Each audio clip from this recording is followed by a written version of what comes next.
नाज़रीन, कराची में नश्ते पार्क में बरामद थियल मरकजी मातमी जुलूस मंजिल तरफ़ रवा दवा है। रिपोर्ट करे वाही क़मर मेमन।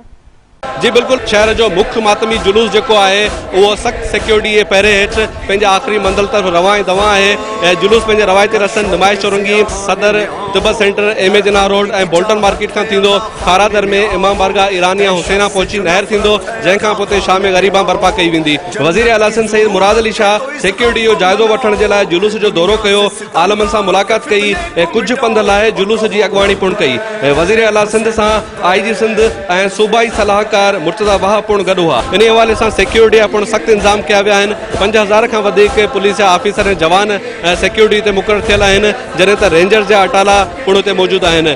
जुलूस में दाख़िल थियण जा जेके दाख़िली रास्ता आहिनि उते वॉक थ्रू गेट लॻाया विया आहिनि ऐं उते आज़ादारनि जी सख़्त तलाशी खां पोइ उन्हनि खे अचण जी इजाज़त ॾिनी पई वञे।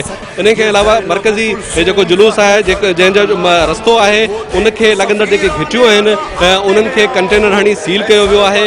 घण माड़ इमारतुनि जे छतियुनि ते माहिर निशानेबाज़ मुक़ररु कया विया आहिनि।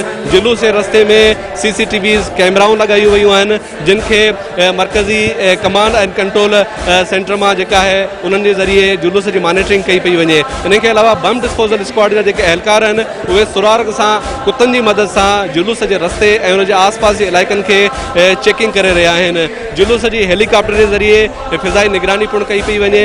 पाकिस्तान आर्मी जे दस्तनि खे इंतहाई चौकस हालत में रखियो वियो आहे।